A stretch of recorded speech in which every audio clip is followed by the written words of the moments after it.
How did the High Command steal one of the most brilliant feats of the winter of 1942?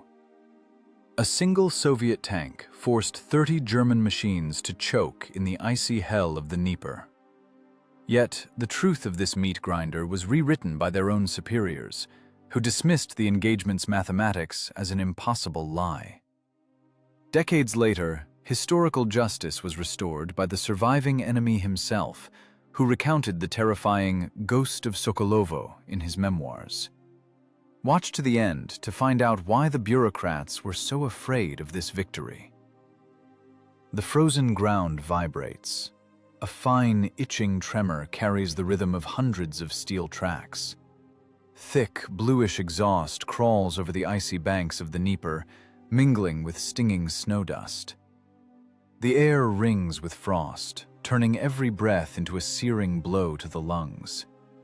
February 1942. The temperature has plummeted to minus 27 degrees Celsius. The cold is the first and most ruthless enemy. It seizes joints, slows the blood, and turns standard-issue weapon grease into a thick, impenetrable resin. An armored juggernaut rolls relentlessly toward the crossing near the village of Sokolovo. 30 Panzer IV medium tanks from the Wehrmacht's 3rd Panzer Division. This isn't just a column on the march. This is 700 tons of Krupp steel, armed with 75mm guns. Their Maybach gasoline engines hum steadily in low gears. Wide tracks mercilessly crush the dense snow crust, leaving deep, jagged ruts behind. The calculus of war is heartless. It always comes down to cold geometry and the collision of masses. Against this calculated German armada, exactly one combat vehicle stands on the high eastern bank. One 76mm barrel against 30 enemy turrets. One crew against 120 trained German panzer troopers. The Soviet T-34 medium tank is tucked into a shallow, natural, hull-down position. Inside this frozen steel box, the temperature is only slightly higher than outside. Survival here depends entirely on constant movement and non-stop physical labor. The thick, nauseating stench of burnt diesel is ingrained in the tanker's skin, mixed with acrid sweat, stagnant motor oil, and the sour tang of cordite. Senior Lieutenant Andronov, jaw clenched, stares silently through the narrow slit of the vision block. The thick glass of the periscope instantly fogs with white frost from the commander's heavy breathing.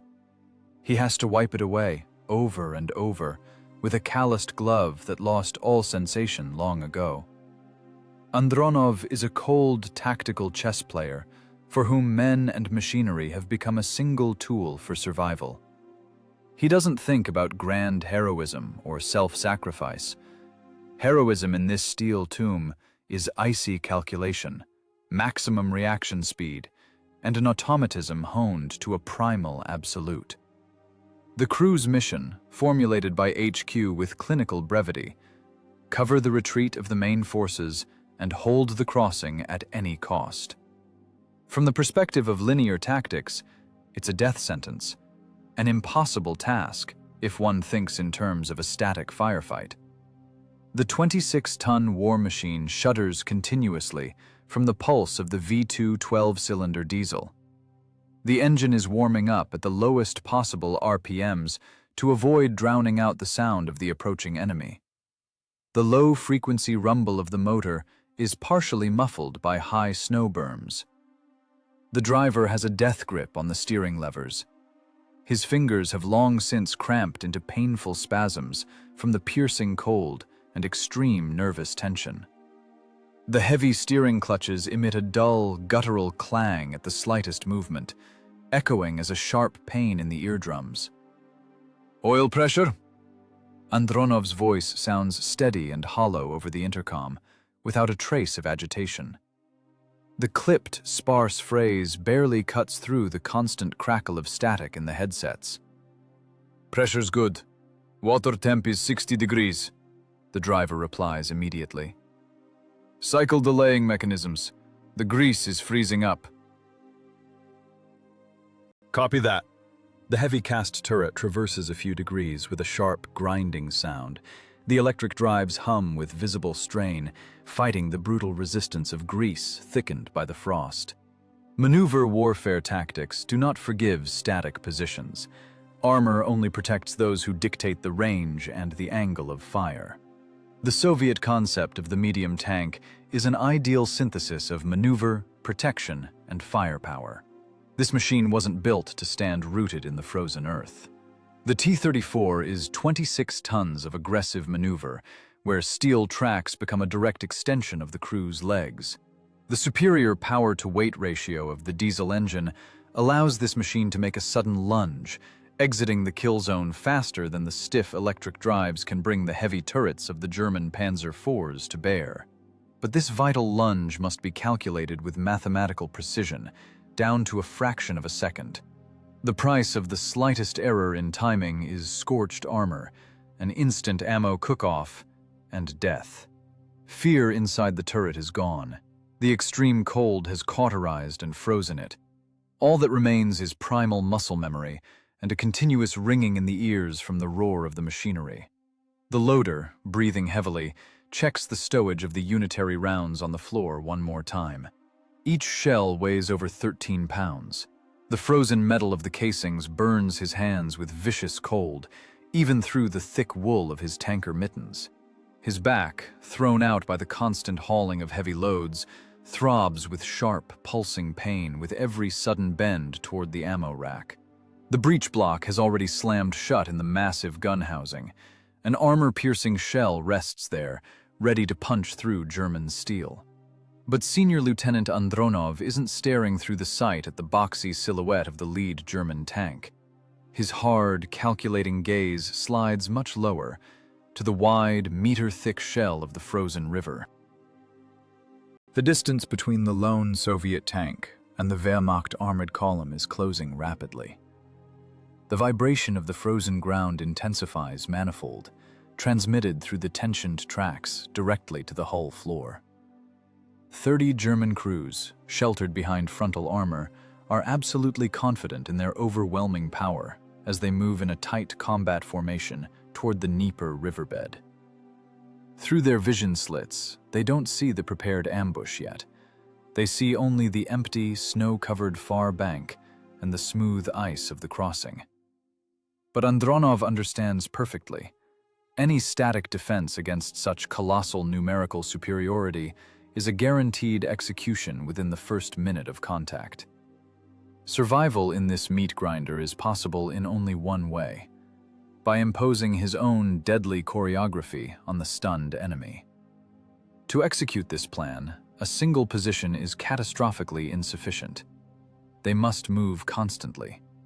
The night, the deep snow, and the complex terrain of the ravines must become an extension of their armor.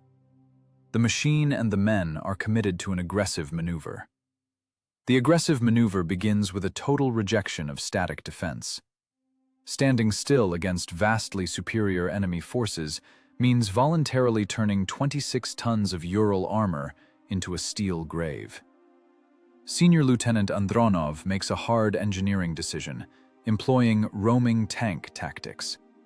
In conditions of critical numerical disadvantage, one can only survive by making the enemy believe they face an entire defensive line. This requires 3 pre-prepared firing points and perfectly smooth, packed-down withdrawal routes between them. The night gloom hides the deep ravines near the village of Sokolovo. The temperature drops below -27. The frost sucks the last remnants of heat from the cramped fighting compartment. The V2 12-cylinder diesel is running under maximum load. The exhaust pipes belch clouds of bluish smoke with a hollow roar. The driver pulls the left steering lever with force. The 38-liter power plant responds with a guttural snarl. The war machine pivots, shattering the 18-inch snow crust with its wide steel tracks. Preparing an ambush has nothing to do with quiet waiting. It is an exhausting, blister-inducing physical race against time. The machine tears through snowdrifts, carving deep ruts. The Christie-type suspension handles the uneven terrain, the heavy road wheels thumping dully against the frozen earth. Snow packs into the drive sprockets, compressing into ice blocks, but the diesel's torque ruthlessly grinds them to dust.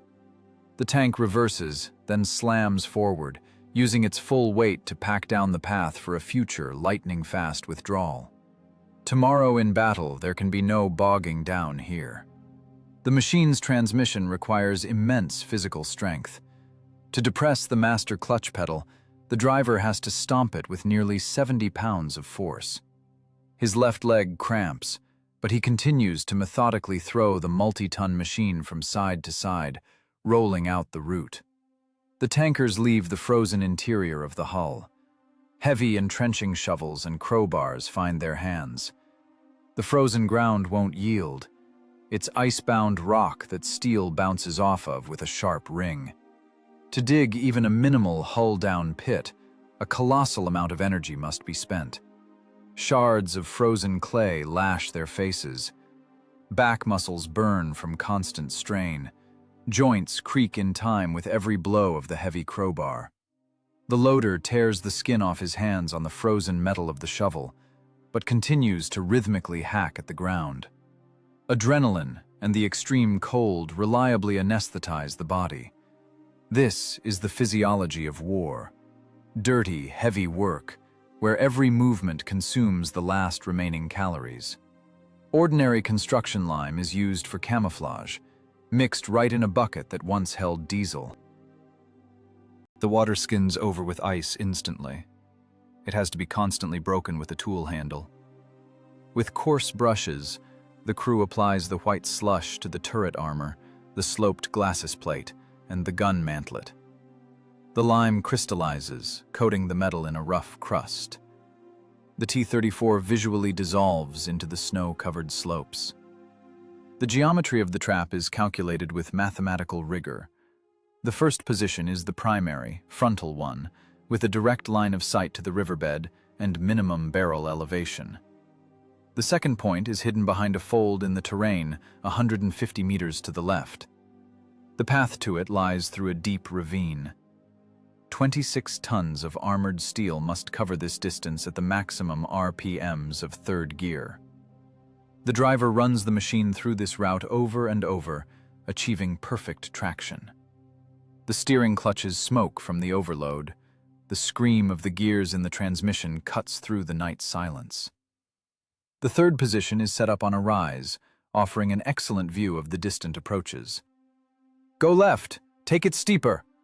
The commander's raspy voice barely breaks through the clatter of the tracks over the intercom. "She's not pulling, Senior Lieutenant. The tracks are spinning," the driver calls back, flooring the throttle. "Push it! Cut through the crust! Get her up on the ridge!"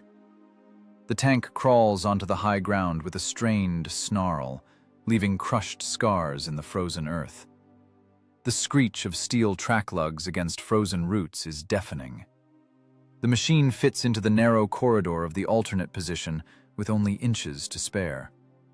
Inside the tank, there's practically nothing to breathe. The smell of spilled diesel is permanently fused with the scent of hot metal and sour powder residue. The men have turned into appendages of the gun and the motor. No emotions, only the dry statistics of survival. Engine RPMs, turret traverse degrees, shell count in the racks. The night drags painfully toward dawn. The tracks have finally packed the snow solid.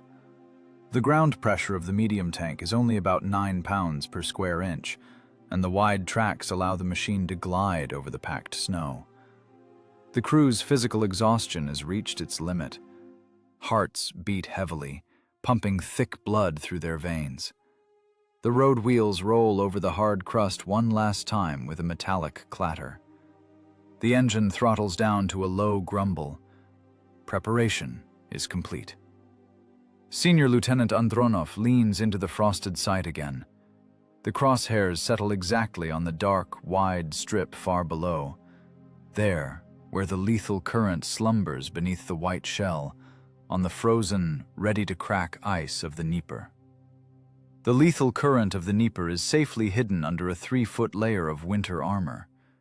This frozen shield seems monolithic, capable of easily supporting the weight of an entire motorized army.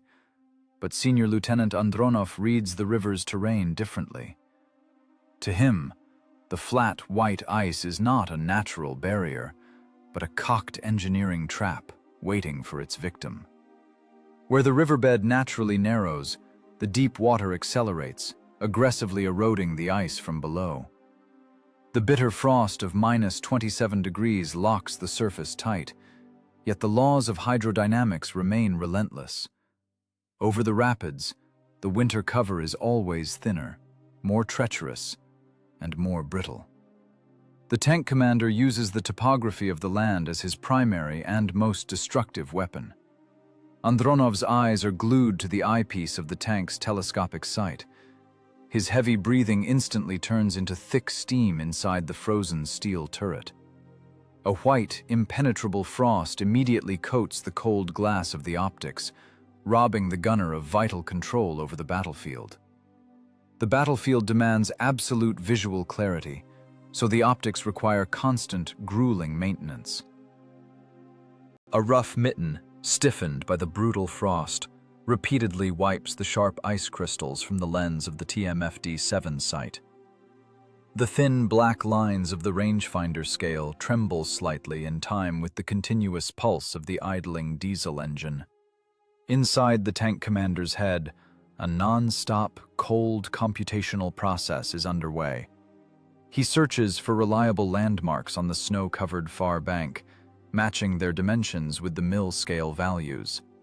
From the muzzle of the tank gun to the designated weak point on the river, the distance is exactly 400 meters. The math of ballistics is heartless and tolerates no approximation. At this range, a fired shell must land with perfect accuracy in the most vulnerable zone of the crossing. But hitting thick ice with a standard armor-piercing slug made of solid Ural steel is pointless. The massive kinetic energy would simply punch through the frozen water, leaving only a neat, useless hole. To shatter the shelf, a completely different physical process is required. Only a specialized high-explosive fragmentation round can provide the physical force for large-scale ice destruction. HE! Set fuse to delay! Andronov's sharp, emotionless command cuts through the crackle of static in the intercom. HE ready! The exhausted loader rasps back immediately. His calloused hands, covered in small abrasions and ingrained soot, pull a cold steel cylinder from the floor rack. This shell weighs nearly 14 pounds. The smell of cold brass from the casing hits his nostrils sharply. In one fluid motion, honed to muscle memory, the loader slams the heavy round into the breech of the 76mm F-34 gun. The massive semi-automatic wedge breech closes with a deafening metallic clang, securely locking the bore. This clang echoes as a dull, throbbing pain in the eardrums of the crew. The gunner's right hand rests firmly on the turret traverse handwheel. His left hand grips the elevation wheel. The heavy cast turret shudders slightly, with the strained hum of the electric drives. The gun barrel smoothly lowers, aiming into the white, icy void. The icy void in front of the camouflaged machine must be carefully ranged. This isn't just an ordinary shot. It's a dress rehearsal for the coming catastrophe, critically necessary to guarantee the target is hit. The slightest error in trajectory calculations is unacceptable. They simply won't get a second chance to stop the march of 30 enemy machines. Reference point 1, Site 40. Fire! The gunner's finger squeezes the stiff electric trigger with maximum force. Inside the cramped, frozen fighting compartment, a blinding flash erupts instantly. The roar of the shot hammers the ears, compressing the freezing air into a tight wave that hits the lungs. The 2-ton gun recoils with a wild, metal-tearing screech. The fluid in the recoil cylinders compresses under colossal pressure, and the barrel immediately clangs back into battery. Acrid, suffocating propellant gas from the opening breach instantly fills the turret, mercilessly stinging eyes and causing the tankers to gasp for breath. The heavy diesel roars louder for a second, compensating for the powerful recoil, and all 26 tons of steel shudder from the sharp dynamic impact. The empty, still hot brass casing, ejected by the automatic extractor, clatters loudly against the ribbed steel floor. The hot casing is still smoking on the floor, rolling from the engine's vibration, while Andronov is already staring intently through the cleared vision block. The HE shell covers the calculated 400 meters in a fraction of a second and slams exactly into the designated spot on the river, weakened by the fast current. The detonation of hundreds of grams of explosive shatters the ringing silence of the frosty February morning. A dirty gray blossom of an explosion, saturated with powder smoke, instantly swells at the impact site. The shock wave shatters the brittle ice over the river rapids with monstrous force. A column of armored water mixed with shrapnel, dirty snow, and jagged, sharp ice chunks soars high into the dull gray sky. Large ice spray, caught by a strong gust of wind, flies hundreds of meters and lashes against the sloped frontal armor of the Soviet tank with a dry, drumming rattle. The ranging is completed flawlessly. The trap mechanism has been field-tested. In the eyepiece of the optical sight, Andronov clearly sees a black, pulsing wound of a wide hole gaping where the explosion hit. In this crater, the dark, bone-chillingly cold water of the winter Dnieper swirls rapidly and hungrily. It greedily licks the broken edges of the rift, expanding the boundaries of the death trap for heavy German tracks with every passing second. The sight is dialed in to the millimeter. All that remains is to wait for the steel enemy armada to enter the killing crosshairs, following the strict orders of their commanders. The killing crosshairs require scale. A lone 76mm barrel is physically incapable of stopping a heavy column of 30 armored vehicles. If the German Vanguard identifies a single target, they will simply traverse their turrets and sweep the position with a dense wall of fire in seconds. The illusion of an insurmountable force is created through aggressive camouflage, engineering ingenuity, and the total physical exhaustion of the crew. The tank leaves its primary hidden position. The V2 12-cylinder diesel engine hits its maximum operating RPMs. 38 liters of displacement pump out 500 horsepower, pushing 26 tons of Ural steel into the deep, untouched snow with a guttural roar. The grueling work of creating a ghost battalion begins. The driver throws the war machine into controlled skids. He yanks the stiff steering clutches to the limit, violently shifting the tank's mass from one track to the other. Wide steel tracks kick up massive fountains of dirty, earth-mixed snow into the frosty sky with a metallic screech. The roar of the diesel mercilessly tears through the night silence, carrying for miles. The machine carves complex, jagged geometric shapes into the snow-covered slope before the crossing. The main tactical objective is to use the tracks to draw the deployment signs of an entire artillery battery and a support group. Every deep furrow in the crust must look as if a heavy howitzer, a horse-drawn divisional gun, or a tank platoon passed through here. "Left clutch is burning! The bands are smoking!" The driver rasps into the intercom. His voice cracks from the strain. "Keep the RPMs up! Pull toward that grove!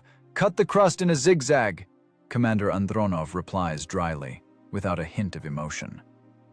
"Copy! Pushing it!" The tank pivots on the spot with a clang, sinking into the drift up to its fenders. In maneuver warfare, deception beats armor. and primal fear paralyzes enemy tracks more effectively than any anti-tank mine.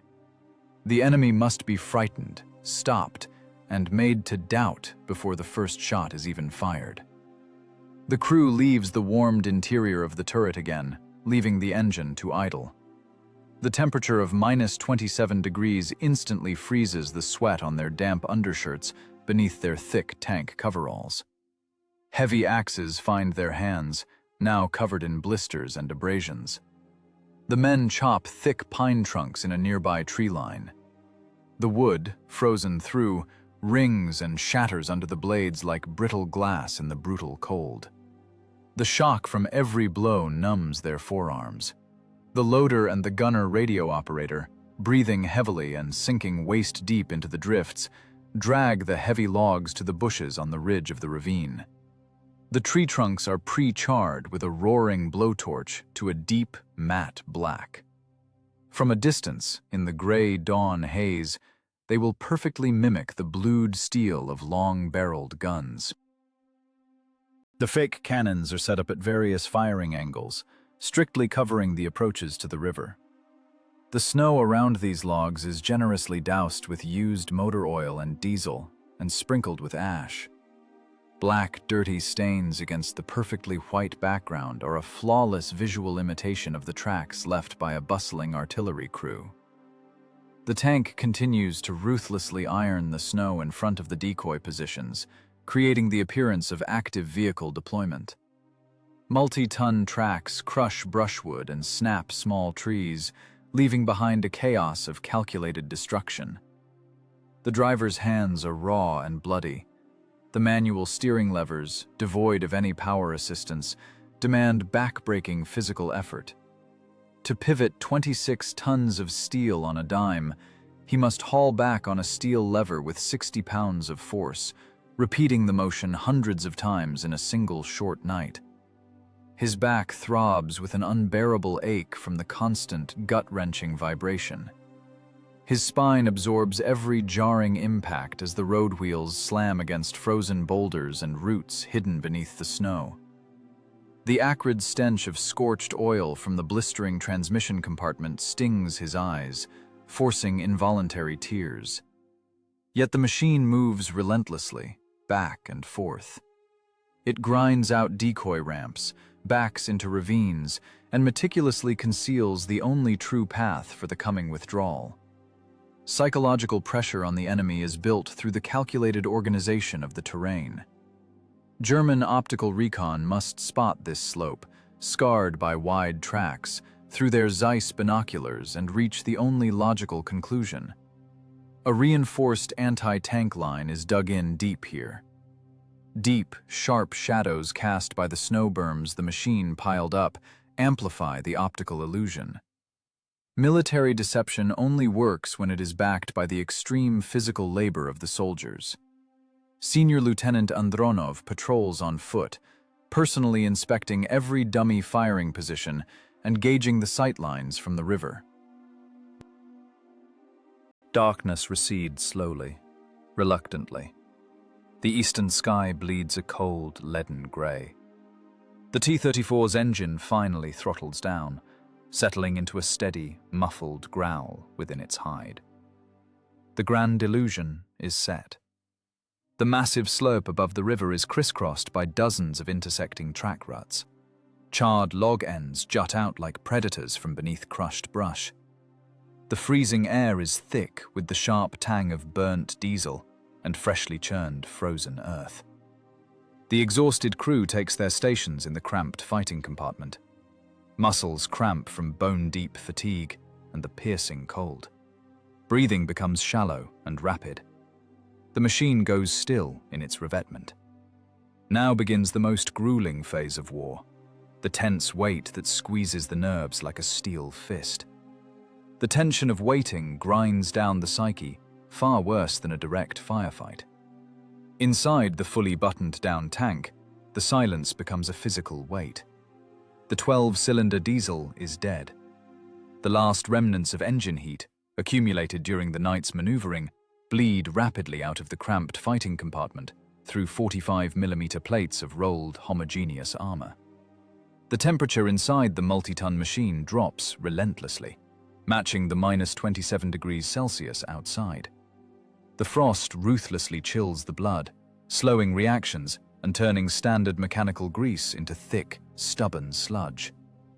The breath of 4 men turns into thick vapor, instantly settling on the cold turret walls as a fluffy white frost.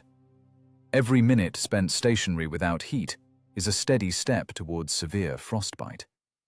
Ambush tactics in winter demand total immersion in the environment. No telltale exhaust, no hum of electric drives, not a single unnecessary movement inside the hull. 26 tons of Soviet steel and human will have become a lifeless, snow-covered mound on the very edge of a deep ravine. War is, above all, the art of enduring cold and clammy fear longer than your enemy. Through the murky, ice-crusted slit of the periscope, Senior Lieutenant Andronov catches the first cautious movement. On the far bank of the frozen Dnieper, a distinctive, angular silhouette slowly emerges from the thick gray morning haze. A Hanomag half-track scout vehicle. The German machine's 8-cylinder engine emits a steady, low-frequency thrum that carries easily across the icy expanse. The half-track creeps forward with maximum caution, methodically probing the route for the main force. Wehrmacht optical recon is flawless. The powerful glass lenses of Zeiss binoculars instantly pick out the track-shattered snow crust and the black, charred tree trunks jutting from the frozen brush, mimicking camouflaged gun crews. The German driver slams on the brakes, and the heavy half-track freezes at the very edge of the steep descent to the river. The engineering ruse worked perfectly. A brief report flashes across the unseen frequencies to the Vanguard commander. Hauptmann Wahl, commanding the lead elements of the 3rd Panzer Division, raises a hand in a lined leather glove. The perfectly synchronized march of the armored armada halts. A column of 30 Panzer IV medium tanks obediently grinds to a stop. Hundreds of tons of Krupp steel freeze on the distant approaches to the crossing, letting out a discordant, clanking groan from their wide tracks. The enemy commander is paralyzed by the skillfully crafted phantom of a powerful defense. But this local tactical success comes at an unbearable price for the crew of the lone Soviet machine. Ahead of the tanks, the Germans send in infantry for a careful sweep to check the suspicious bank. A gray skirmish line of German submachine gunners slowly descends onto the thick river ice and begins to methodically cross the channel. Their sole objective is to visually inspect those very dummy positions, which are now within a stone's throw of the dead-still, camouflaged T-34. The distance between the enemy soldiers and the tank's muzzle closes with catastrophic speed. 200 meters. 100. 50.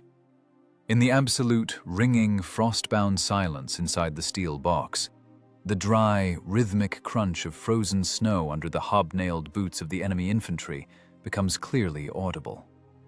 The monotonous sound grates on nerves stretched to the breaking point.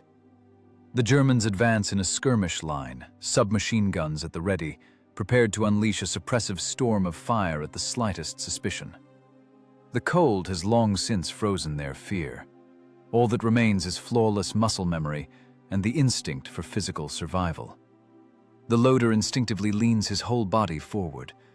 A heavy, high-explosive shell, weighing over 13 pounds, had been rammed into the massive breech of the 76mm F-34 gun since the night before. The harsh mechanics of loading are complete.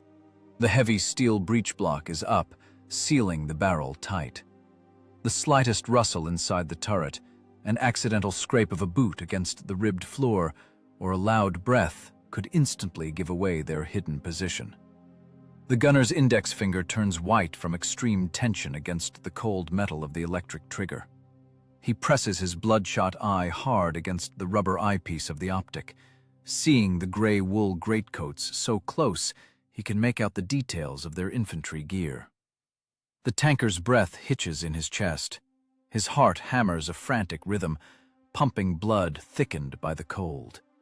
His body aches for immediate action. The adrenaline dump triggers a slight tremor and spasms in his exhausted muscles. One short pull of the trigger, and the coaxial Degtyaryov machine gun would wipe out half the lead squad with a point-blank burst. But that split-second engagement would instantly reveal the lone combat vehicle to the long barrels of 30 heavy enemy tanks. Lethal combat math is utterly unforgiving of emotional outbursts or momentary weakness. Permission to engage with the machine gun. The gunner's hoarse, barely audible whisper rasps over the intercom, dry and strained. Negative. Andronov's voice cuts through the comms, steady, without a hint of vibration or doubt. It is a hard order, brooking no argument. Target is armor. Wait. The driver grips the steel steering levers with frostbitten fingers until it hurts, his frozen joints popping. The tank's engine is dead, and if the Germans look behind the icy snow berm now, there simply won't be enough time to start up and dodge the blow. Starting a cold, heavy diesel with compressed air tanks would take too many precious seconds. The crew has completely frozen inside their steel capsule. The acrid smell of stale diesel and sweat is permanently fused with the scent of suppressed tension.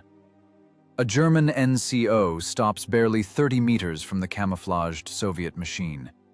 He inspects the track-scarred slope with extreme focus, then turns toward the protruding black logs, nods with satisfaction, and waves confidently to his soldiers on the ice.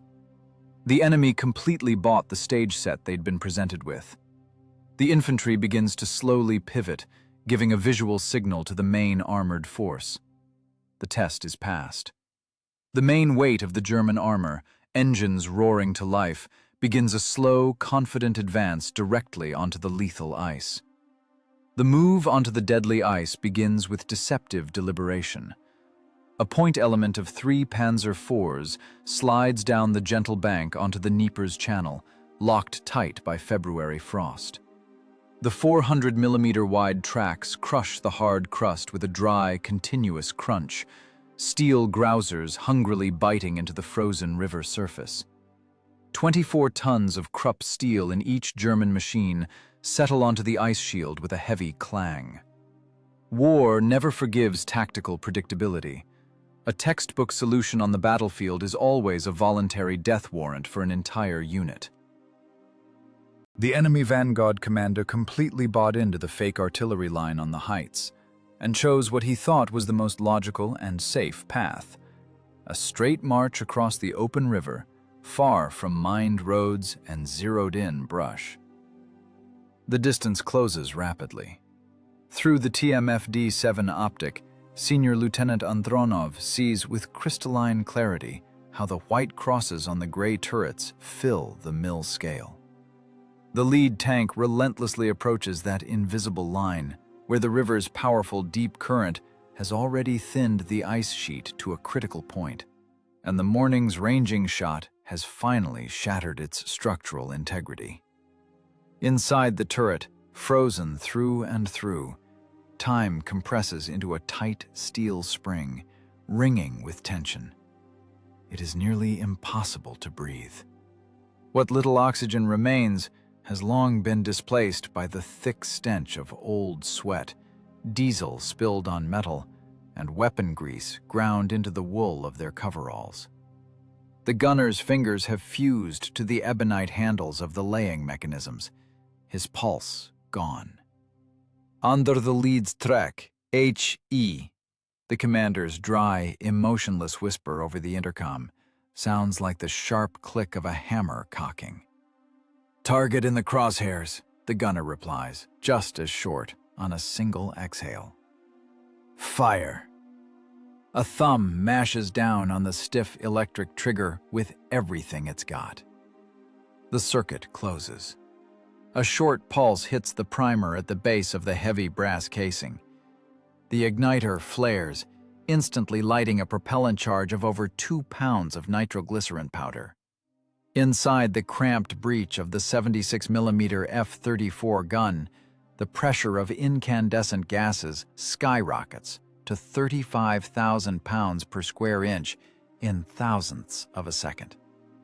The 13.7-pound shell slams into the rifling with a terrifying, metal-shredding screech and screams out at 2,200 feet per second. The multi-ton gun bellows and recoils 16 inches. The hydraulic recoil cylinders compress to their physical limit, absorbing the colossal kinetic energy of the strike. The massive wedge breech block drops with a deafening clang. The automatic extractor violently ejects the smoking, white-hot casing, which strikes the ribbed steel floor with a sharp ring. The fighting compartment instantly fills with acrid, choking propellant gas. It ruthlessly stings the tanker's eyes and seizes their throats in a spasm. The shell crosses the distance almost instantly. It slams into the thick ice exactly under the right track of the lead German tank. The point-detonating fuse uncompromisingly triggers the explosive charge. A colossal hydrodynamic shockwave hits the river. The explosion doesn't just punch a 3-foot hole. It creates a massive, destructive shockwave in the dense water directly beneath the ice shield. A massive geyser of black, freezing water, mixed with jagged chunks of riverbed silt and razor-sharp shards of the river's frozen armor, erupts dozens of meters into the gray February sky. Water is incompressible. The detonation energy, reflecting off the hard bottom, punches vertically upward, lifting and instantly shattering a massive area of the winter crust around the epicenter. The absolute ringing silence of the -27-degree frost is torn to shreds by the deafening, soul-crushing roar and the bone-chilling screech of the breaking ice field. The multi-ton armored machine suddenly loses its footing. The nose of the Panzer IV dips sharply with a sickening metallic groan. The wide tracks claw at the crumbling edges of the giant hole with a wild, grinding shriek, trying in vain to catch the slippery break. But 24 tons of dead weight relentlessly drag the steel coffin to the bottom. The ice cracks with a continuous cannon fire roar, wide radial fractures spiderwebbing out from the center of the hole. The second enemy machine following behind tries to emergency brake. The German driver locks the steering clutches tight, but the massive inertia skids the tank sideways toward the widening abyss. Weakened by the underwater blast and the colossal weight of 2 heavy machines, the ice gives way. A massive slab of ice gives way with a foul, dull crunch, taking the second tank down with it. The horror of this death is stripped of any heroic aura. It is simply black, searing water, just 1 degree above freezing, roaring greedily through the hot engine's ventilation grills and narrow vision slits directly into the cramped fighting compartments. The psychological reality of the scene is heavy with hopelessness. A thick, impenetrable cloud of white steam instantly rises over the shattered crossing as hot armor and flooded engines hit the freezing water. Primal, uncontrollable panic erupts over the German radio nets. Short, clipped orders from commanders are completely drowned in the chaos and the clatter of machines throwing themselves into reverse. The column on the far bank breaks its disciplined march. Dozens of tanks try to turn around on the narrow, congested track, crushing into one another. At that moment, the camouflaged T-34 operates like a flawless, merciless clockwork mechanism. "Armor-piercing, load it!" Andronov barks, wiping his periscope with a rough mitten to clear the acrid propellant haze stinging his eyes.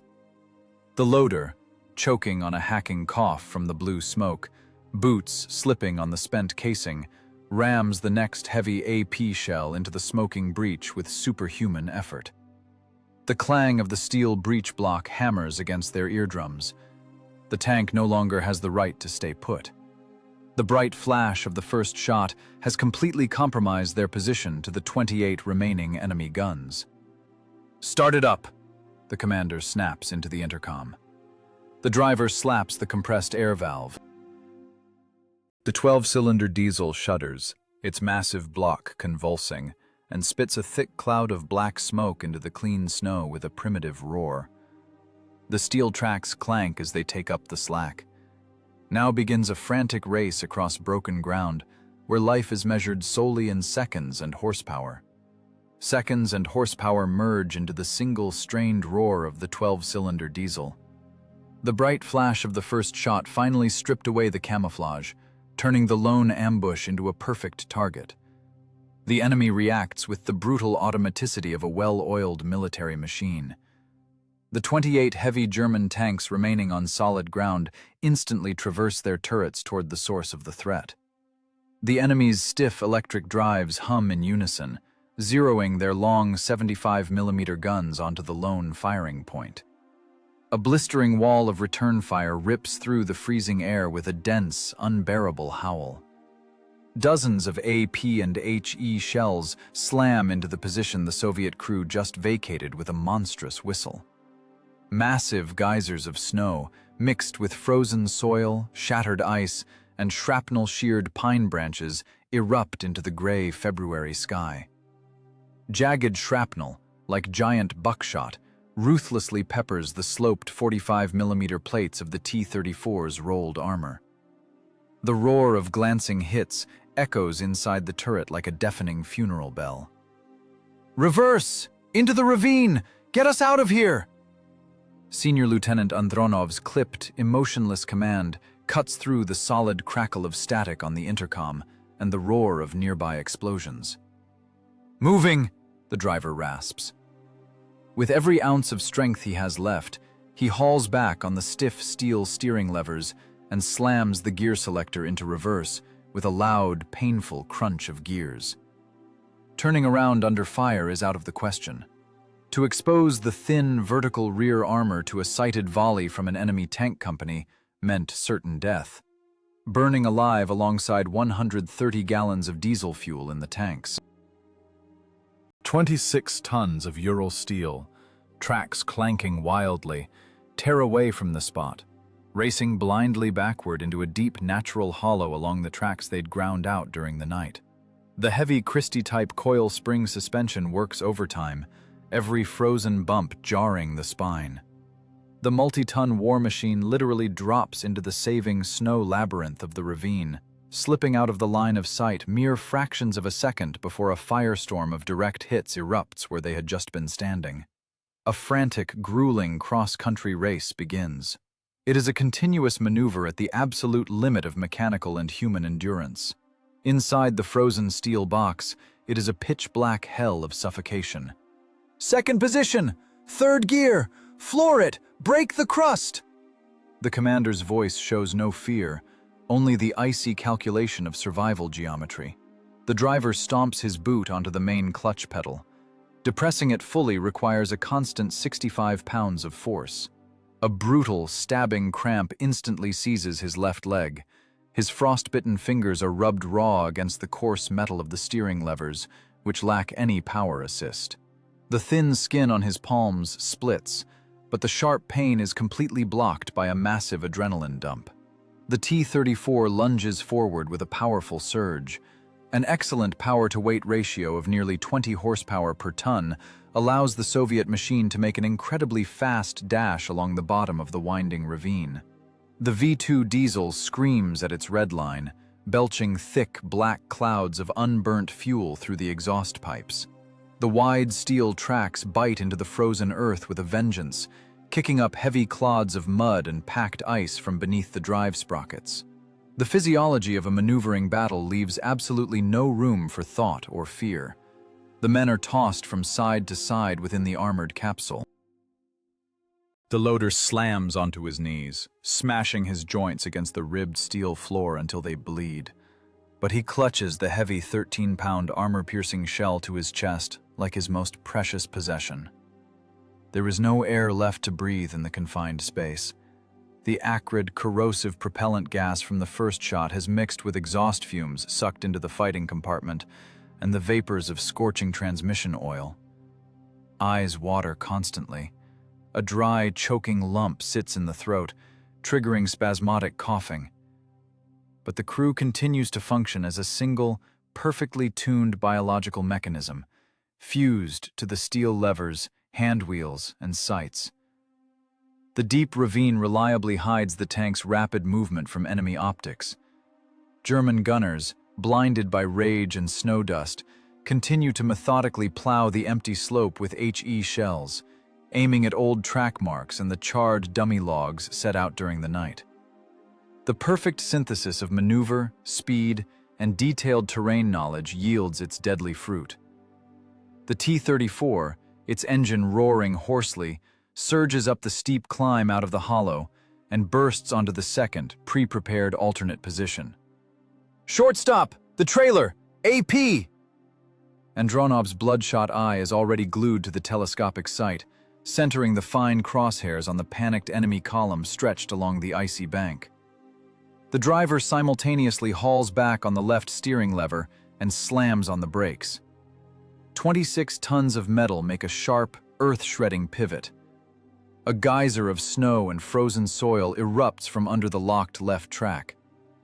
The machine dips its nose sharply, rocking heavily on its front road wheels, and freezes for a split second in a short, lethally dangerous halt. Through the gunner's optic, amidst the dancing propellant smoke, the gray, angular silhouette of the last machine in the bunched-up German column stands out with perfect clarity. The enemy crew is frantically trying to turn their heavy tank on the narrow, congested patch of ground, fatally exposing their vulnerable 30mm side armor to the strike. "On the way!" the gunner rasps, mashing the stiff electric trigger until his joint cracks. A second localized earthquake shakes the cramped tank turret. The 76mm F-34 gun spits a plume of blinding flame and propellant gases into the freezing sky with a deafening roar. The blast of the cannon mercilessly hammers the tanker's eardrums once again. The recoil of the massive barrel, the sharp clang of the falling breech block, the ring of the spent casing hitting the ribbed floor, all sounds merge into a single, continuous mechanical pulse. The steel, armor-piercing shell streaks across the distance in mere fractions of a second, and, carrying monstrous kinetic energy, slams into the thin flank of a German Panzer IV, striking exactly at the base of the turret ring. The screech of rending Krupp steel cuts through the air, a sound like the sharp, dry crack of a giant sheet of metal being torn apart. The Soviet shell punches through the side plate without the slightest resistance and detonates with crushing force deep inside the enemy's cramped fighting compartment. A moment later, the German tank's entire combat load cooks off with a terrifying force that leaves no chance for survival. The heavy, angular turret, marked with painted crosses, is instantly blown off its mounts and tossed aside like a light, empty tin can. From the ruptured, mangled hull, a giant pillar of blinding, ravenous flame erupts into the gray winter sky with an ear-splitting howl, instantly incinerating the remains of the enemy crew. The blinding flash of burning metal and fountains of white-hot sparks ominously illuminate the snow-covered banks of the Dnieper, multiplying the primal terror and the rapidly spreading chaos within the enemy ranks. The chaos among the enemy grows by the second. The trailing German tank turns into a blazing torch, completely bottlenecking the narrow retreat corridor on the icy shore. Panicked German drivers yank at stiff control levers. The multi-ton machines collide side to side, grinding Krupp armor and bogging down hopelessly in the deep snow. The barrels of their 75mm guns hunt blindly through the smoke-filled space, trying to find the invisible threat among the snowdrifts. But the Soviet tank is no longer at its old position. The laws of maneuver warfare are relentless. A crew that lingers at a firing point longer than one effective shot instantly becomes a stationary target. The V2 12-cylinder diesel engine screams back to its maximum RPMs with a primeval roar. 26 tons of Ural steel tear away from the spot with the dull clatter of tightened tracks. The T-34 surges toward its third and highest position in a powerful burst. This hidden spot had been scouted and prepared deep in the night, its geometry calculated for an ideal view of the distant approaches. The heavy war machine flies onto the snow-covered crest of the hill at high speed. The wide steel tracks aggressively grind the crust, their steel grousers hungrily biting into the frozen ground. The driver slams his boot onto the brake pedal while simultaneously pulling the left steering clutch. The multi-ton armored hull spins sharply in place, kicking up a dense, impenetrable curtain of grimy snow dust into the freezing air. Mobile ambush tactics dictate a hard rule. Isolating the battlefield destroys the enemy's will far faster than a direct penetration of frontal armor. Through the dispersing frost haze in the TMFD-7 optical sight, a new, completely defenseless target comes into focus. On the opposite bank of the frozen Dnieper, directly behind the scrambling German heavy tanks, a supply column has bunched up. Dozens of soft-skinned trucks, packed tight with crates of artillery shells, wooden boxes of mines, and heavy iron barrels of gasoline. This is the supply line for the enemy offensive. Destroying the logistics means the total paralysis of the armored strike force. Hey! On the supply column! Max rate of fire! Senior Lieutenant Andronov's sharp, cutting command breaks through the continuous crackle of static and the ringing in their ears. Up! The loader rasps, slamming the heavy wedge breech shut with a metallic clang. Fire! The gunner's index finger squeezes the stiff electric trigger. The 76mm F-34 gun spits out the first shell with a deafening, eardrum-shattering roar. The massive 2-ton cannon recoils with a wild screech. The recoil hydraulics compress under the colossal pressure of the gases. The empty, still scalding brass casing, ejected by the automatic extractor, clatters loudly against the ribbed steel floor. The high-explosive projectile, weighing over 6 kilograms, covers the distance almost instantly and slams directly into the lead fuel truck. The detonation rips through the freezing air with monstrous force. The thin sheet metal of the cab is blown to shreds.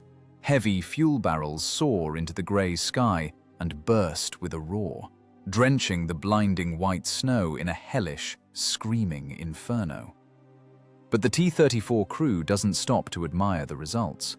The Soviet machine begins to operate like a giant, merciless machine gun. The men inside the frozen steel capsule have turned into a flawless, biomechanical appendage of the breech and the sight. The loader is working at the absolute limit of human physical capacity. His calloused, bruised hands ceaselessly grab ice-cold fixed rounds from the floor racks and drive them into the smoking breech with sharp, practiced movements. His back, strained from the constant heavy lifting, shoots sharp, paralyzing pain with every sudden bend toward the floor, but muscle memory locks out the physical suffering. Shell, pivot, shove. A short step to the side, recoil. Shell, pivot, shove into the breech. There is absolutely nothing to breathe in the cramped fighting compartment.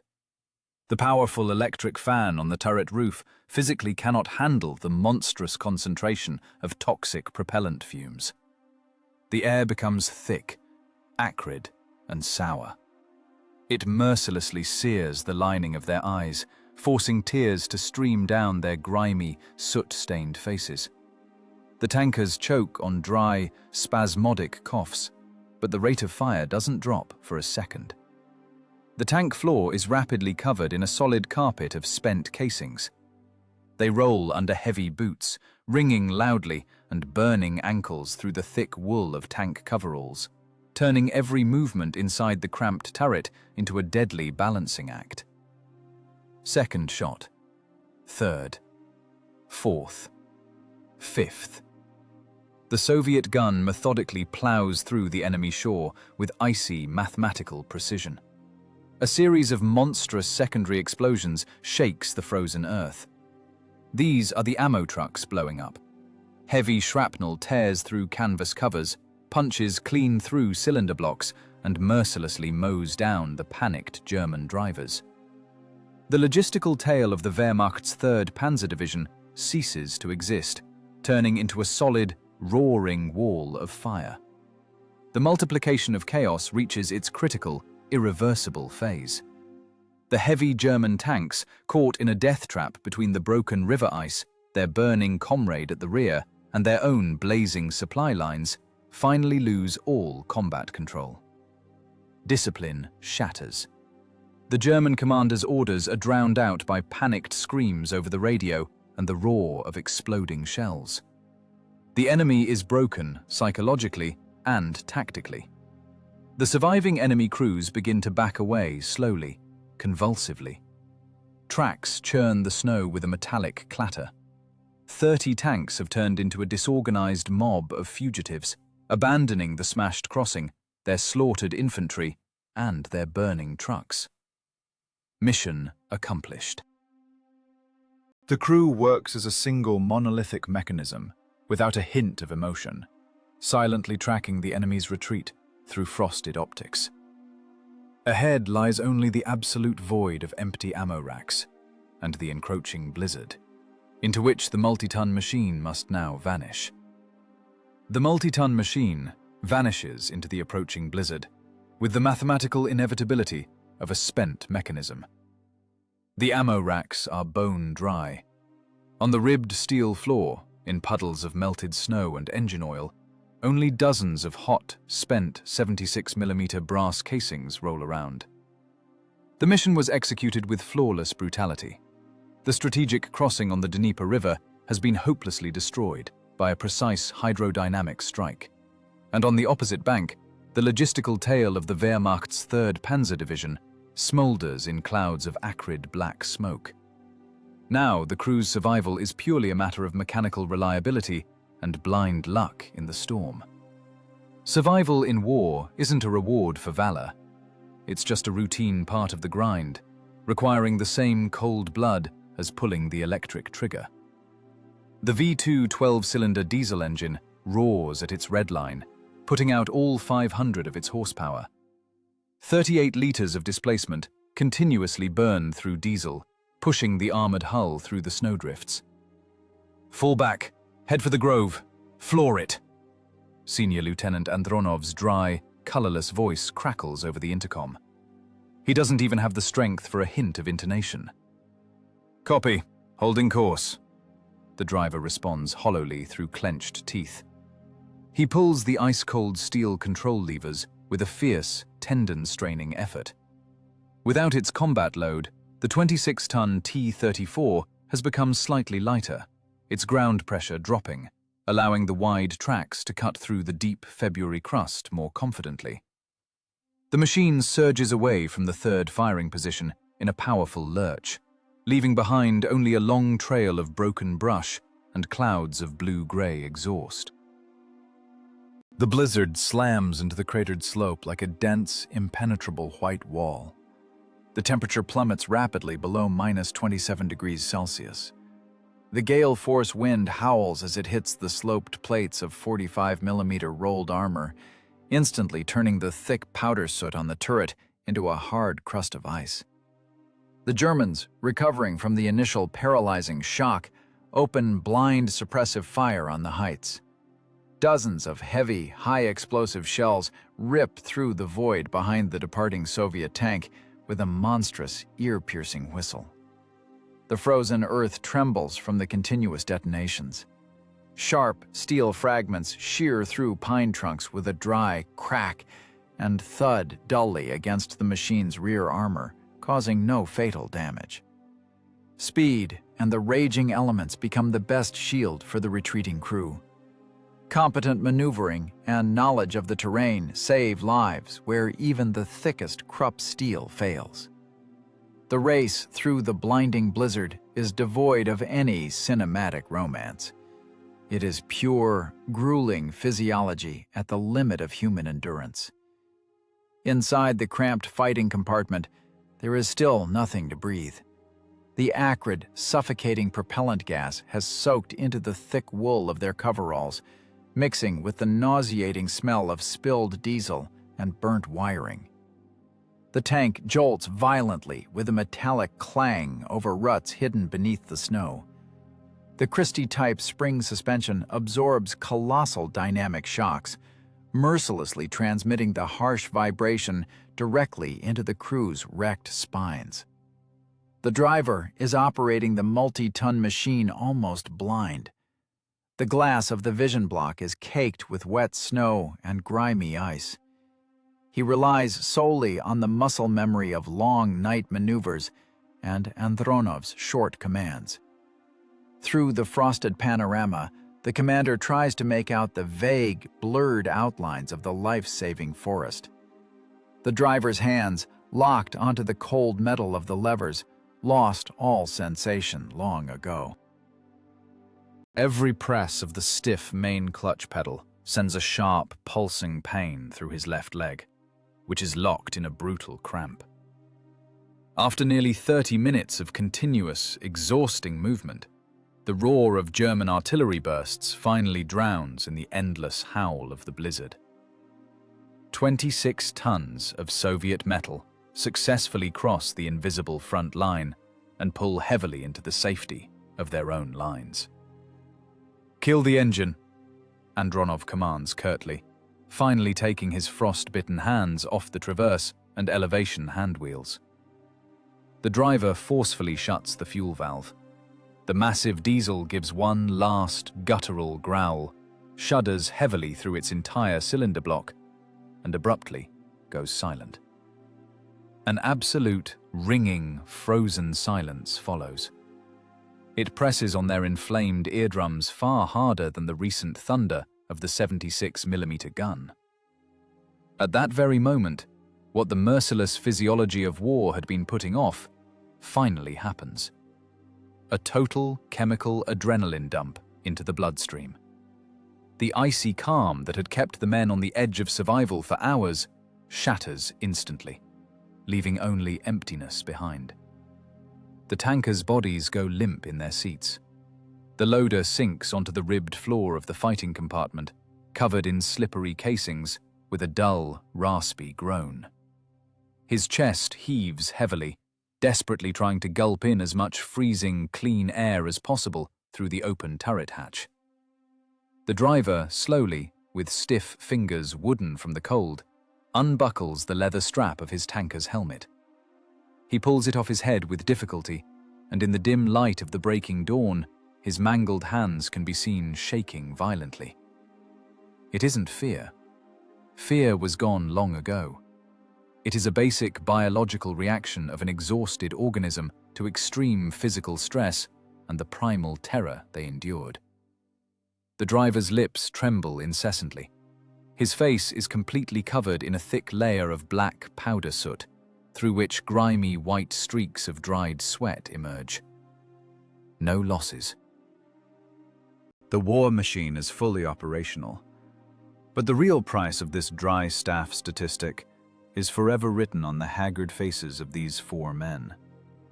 They sit in a frozen steel box that cools with a quiet crackling under the merciless blows of the February blizzard. They face a short, restless break before the high-ranking brass demands a detailed report and passes its judgment on their genius. The staff judgment is delivered in a warm, smoke-filled dugout. The contrast between the battle-worn tanker and the well-fed rear echelon command hits like a physical blow. Senior Lieutenant Andronov stands before a heavy plank table. A hard crust of acrid gun soot, spilled diesel, and his own frozen sweat is frozen onto his face. His tank coveralls are stiff from the 27-degree frost and caked mud. The commander's face has turned into a dispassionate black mask, where only his inflamed eyes, red from chronic sleep deprivation and powder smoke, flash feverishly. On the other side of the table sits Colonel Sazonov. Clean, pressed tunic, thick heat radiating from a red-hot iron potbelly stove. The smell of strong, freshly brewed tea and clean paper. For a staff officer, war is exclusively neat blue and red arrows on a topographic map, not black, icy water swallowing multi-ton armored machines along with living men. A single gun against 30 German tanks? Colonel Sazonov's voice breaks into an outright, irritated shout. "Are you out of your mind, Senior Lieutenant?" "Yes, sir. A mobile ambush utilizing the natural terrain and the ice," Andronov barks in dry, clipped phrases. His voice is a hollow rasp from severe hypothermia and shredded vocal cords. "Bullshit!" The colonel's heavy fist slams onto the wooden table with a deafening thud, making the grease pencil jump. "The mathematics of combat don't allow for this. A single medium tank is physically incapable of disrupting the crossing of a Wehrmacht Panzer division. That is the work of a reserve artillery battalion." The artillery was silent. We did the work. A P&HE, from 3 different positions. A staff map always lies mercilessly to those who have never breathed propellant gas in a buttoned-down turret. The bureaucratic war machine organically loathes anomalies, unpredictability, and tactical miracles. It is far easier for the system to credit the catastrophe of an enemy armored column to a massive fire mission by mythical howitzer batteries than to acknowledge the mathematically impossible triumph of a single crew. The icy, almost dead calm of the soot-blackened Andronov clashes with the blatant hysteria and hollow disbelief of the staff officers. The tanker doesn't even try to justify himself. He just stares silently, unblinking, at the colonel's reddened face. In Andronov's head, the continuous ringing hum of the V2 diesel, the clang of the massive falling breech block, and the screams of Germans drowning in the Dnieper still echo. He doesn't give a damn about government medals, paper reports, or historical justice at this specific second. He knows the exact price of his hard work. Not a single dead comrade behind him, and dozens of tons of ruptured Krupp metal at the bottom of a frozen river. The staff clerk hurriedly scribbles the final after-action report, his nib scratching the paper. The unprecedented feat of the 26-ton machine is erased by a few drops of blue ink. The success is officially attributed to a non-existent concentrated artillery strike from hidden positions. The paper report is mercilessly filed into a gray cardboard folder, burying tactical genius forever in the dust of secret archives. The T-34 crew returns to their grimy daily routine of survival. Ahead lie thousands of kilometers of cratered earth, tons of burned diesel, the driver's hands rubbed raw and bloody, and the endless metallic clatter of wide track links. The lives they saved remain their only reward, but the most valuable one. But the physics of time work just as inevitably and precisely as the ballistics of a 6-kilogram armor-piercing shell. Decades later, the historical truth inevitably surfaces with mathematical accuracy. The thick archival folders are finally opened. The documented memoirs of surviving adversaries shatter the reinforced concrete lies of the Soviet staff reports. The former commander of the German Vanguard, Hauptmann Wahl, publishes his detailed post-war memoirs. On the yellowed pages, the pedantic German officer describes that freezing February of 1942 with primal horror and involuntary respect. He deconstructs the anatomy of his own catastrophe near the snow-covered village of Sokolovo in minute detail. Wahl writes in black and white about the ghost of Sokolovo, an elusive Soviet war machine that single-handedly and cold-bloodedly tore apart his heavy armored column, brilliantly using the geometry of deep ravines and the fragility of the river ice. The meticulous casualty statistics of the Wehrmacht's 3rd Panzer Division become the dry verdict that fully vindicates Senior Lieutenant Andronov's icy calculations. The German military archives, with typical German pedantry, record the clean flank penetrations of the Panzer IV medium tanks, hulls ruptured by monstrous hydrodynamic shock, and the incinerated logistical trucks. The enemy's written testimony unconditionally returns the victory stolen by the staff to its rightful owners. The names of the 4 men, permanently fused to the steel control levers and traverse wheels, are forever etched into the history of maneuver warfare. Their brutal, hyper-rational battle becomes a classic, textbook example of using the environment against an overwhelming mass of enemy steel. Time always puts everything in its harsh place, mercilessly erasing any paper lie. The bitter but infinitely proud finale of this deadly race for survival is carved not in official commendations, but in the frozen earth itself, soaked in blood and oil. Metal rusts over time. Paper inevitably rots. Men pass into oblivion. But a cold, mathematically calculated tank maneuver remains absolutely immortal. The echo of that very first shot, monstrous in its hydrodynamic destructive power, remains frozen in the cold air. It continues to ring invisibly over the thick ice shell of the river. The sharp, eardrum-hammering crack of the 76mm gun merges with the continuous whistle of the February blizzard. It serves as an eternal reminder that real victory is never forged in warm staff offices. It is born in frozen-through steel boxes, where victory is won solely through nerves of steel, continuous aggressive movement, and absolute, unbreakable human will.